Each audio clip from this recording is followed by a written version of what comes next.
You've had Diamond Ranger for a bit, who is, looking from the outside, has shaped up really nicely.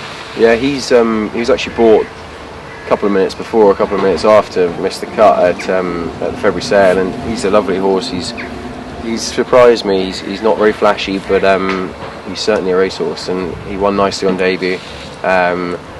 Possibly didn't get suited the second time to the track and got a rating of 91, which I haven't had many horses with a rating that high after 2 starts. And Opulence has done a bit of buying recently.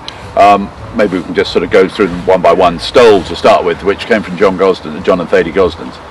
Yeah, he's a lovely horse. He's obviously a highly tried horse. Ran very well at Ascot, and he's been flying at nearly the top level already. So to secure a horse for Opulence like that is, it's great. We all want to be on the big days, and he's been gelded since, and he'll have a short break now. And there's lots. We've got a few plans behind the scenes for him, but he can turn up on the big days. He can run in listed races and be a reasonable price. And if there's any improvement there, I think a bit of time might do him good, and he's been pretty busy. But no, look, he's shown a very high level of form, and we look forward to getting stuck into him. So we're excited about Stowell.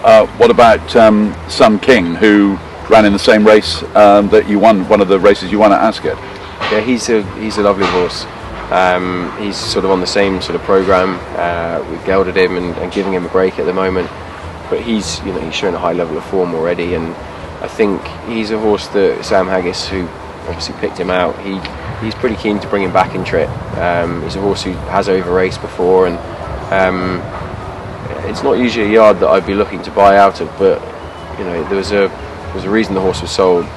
Sir Robert Ogden's passing, obviously there was some partnerships that needed dissolving, and Ryan Moore, who has become a sort of work colleague and a good friend of mine, I called him before and couldn't get him off the phone. He was very complimentary about the horse, and said that with a bit of TLC and a bit of time, and he'd make it into a very nice 4-year-old. It could be a horse that might go around Epsom, and we won a nice handicap there this year with a horse that Sam bought in the October horse and training sale last year. So there's a handicap that might be plotting out there anyway. Got me excited already. Well, got to have the dreams. Anyway.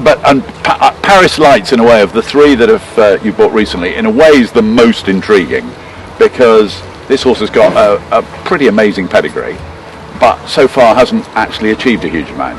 Yeah, he's a bit of a different proposition, I think. The other 2 have proven form at a very high level. Absolutely. Whereas he's a bit of a pedigree play. He's a very good looking horse. I can't remember what he was not sold for as a yearling, but it was well over $500,000, I think. And he's not done it on the track yet, but he's been gelded. And there was a horse who had a very, very similar profile, who was sold at the end of last year, went to Bahrain and was gelded, and burst off the end of the screen, and sort of a handful of starts out there. And he was a horse we were looking at, and didn't have the client to buy the horse last year, and he just fitted a very similar profile, and the family needs no introduction. He's a brother to St Mark's Basilica, and he's a good looking horse who he's got a rating of 79, and he may well put that behind him if he focuses his mind, I think.